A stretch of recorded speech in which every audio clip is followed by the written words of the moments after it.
What started as a feel-good story ended up as something that's going to make you want to bite your own face off in rage. Also, don't forget to hit that like and subscribe button down there. I'll owe you. I'll help you if you're getting jumped in public. This is real footage of an interaction that would later turn out to be a disaster. This woman, named Demi Skipper. Now, her mission was the same. She wanted to try to trade a single bobby pin all the way for a house. And after 28 trades in 18 months, she was able to do it. Now, once Demi got the house, she decided to renovate the entire place. And very similar to what Kyle did, she didn't end up living in this house. In fact, she wanted to continue to do good. Demi wanted to give this house to somebody that needed it. So she decided to offer up a trade. She was going to trade the house that she just renovated for a single bobby pin, essentially restarting the cycle and doing a season 2 of this whole trade up thing. So she put it out there. She asked for anybody that had a story that might need a house to reach out. And after going through 2,000 emails, she came across this girl named Shay. Her name's Shay. Red flag right there. Shout out to my man Tyrion. So much so that she drove all the way to Pennsylvania where Shay lived, knocked on her door to tell her in person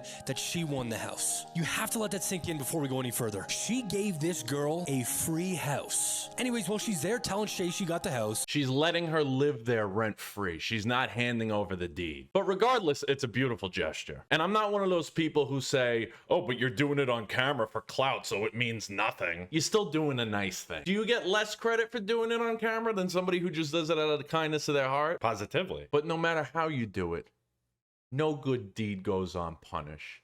Watch what this pig did. there's no rent, there's no mortgage payment. It is just a place for you to live, free of charge. Then Demi and Shay officially did the trade, a single bobby pin for a house. Now at this point, Shay, her boyfriend, and her boyfriend's mom move into the house. First red flag, look at the boyfriend and look how far apart his eyes are. I'm pretty sure his sister's also his mom, and his grandpa's also his cousin. To the house. Now while they're touring this fully renovated house, they open up this one box that's already in there. And inside is a check for $10,000 to help with getting her life started in Tennessee. So it seemed like everything was going well. Now, must be Tennessee, because on Long Island where I'm from, that gets you a 93 Lumina and knockoff Marlboros from the res. Top of all that, Demi sets up an Amazon wish list with all of her followers, saying, hey guys, this is everything that Shay needs. Feel free to donate and buy them. They're gonna get shipped right to the house. Hopefully a treadmill and an Avon subscription. If you think I'm being mean, just wait to watch the whole video first, all right? A month goes by, and then Demi gets this message. I know you don't know me, but I live across the street from that house you donated, and there's a lot of packages outside the house getting wet. So naturally, Demi sends a message to Shay saying, hey Shay, there's some packages outside that are getting wet.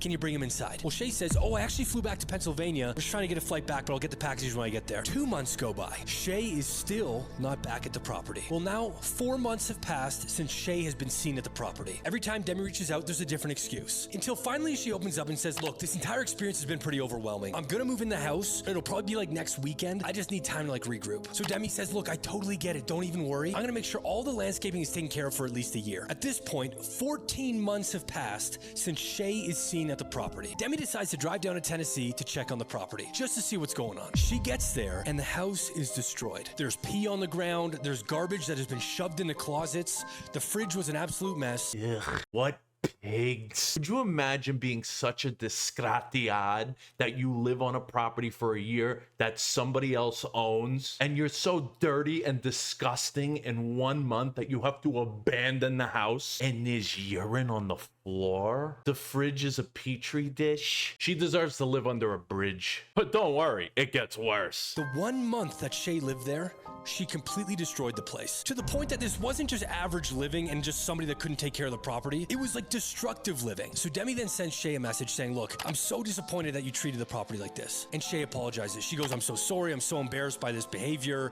I just wasn't ready. There's a lot going on in my life. She said in that message, I'm 19 and confused and don't know how to live an adult life. It stresses me out. That's an excuse for quitting your job over a panic attack. That's not an excuse for urinating on the floors and turning somebody else's fridge into ground zero for the next pandemic. That's sickness. That's mental illness. That's filth. This obviously devastates Demi. So at this point, Demi says, look, after the way this place has been treated, all the health violations, the destruction of the property, I'm assuming you're not coming back here, so I'm gonna take the house back. Like anybody would. Shay then says, I totally understand. Well, a couple weeks go by and a video pops up of none other than Shay, with text on the screen saying, when I literally won a house from a TikToker, but then was later banned from the property. That's it. There was no context. She just shows proof in the background that, yes, she actually did get a house from a TikToker, accusing Demi of being a performative activist and not really giving her the house in the end, but doesn't include any of the destruction that took place. And it was at that point that Demi decided to go public and share all this. Because of that video, Demi was getting absolutely destroyed in the comments, calling her a fraud and a phony. This goes to show no good deed goes unpunished. When you do too much for people, especially for any extended period of time, they start to act like you owe it to them, like you owe them something. And then when you stop doing it, you're a villain. But in a nutshell, you were given a house for a bobby pin. You move into somebody else's house, piss all over the floors, destroy the fridge, leave the place rudderless, and then you have the gall to go online and try and make it viral and shame the person that gave you the house while lying. And then us as a society, without waiting to hear the full story, we turn on the lady who did the good deed. She comes out, releases the full story. Nobody apologizes. Nobody cares. And the problem is, that original video of her blaming the woman who gave her the house went viral. Not all those people saw the rebuttal. So not only did you destroy this woman's house, you defamed her character. And even more tragic, the woman who did the good deed, she's now going to be jaded and protective in the future of herself, and she should be, and that'll deprive other people in her life of a good deed. This pig that did this is reprehensible. And God knows her cockeyed boyfriend isn't any better. Not only that, you moved in with your boyfriend's mother, and you're complaining that you're 19. She's a grown adult. What was she doing? Which goes to show us complete and total parenting issue. Makes me sick. Told you want to bite your face off after you watch this full story. Thank you guys so much for watching. Please don't forget to like and subscribe. It helps me in the algorithm. I appreciate it immensely.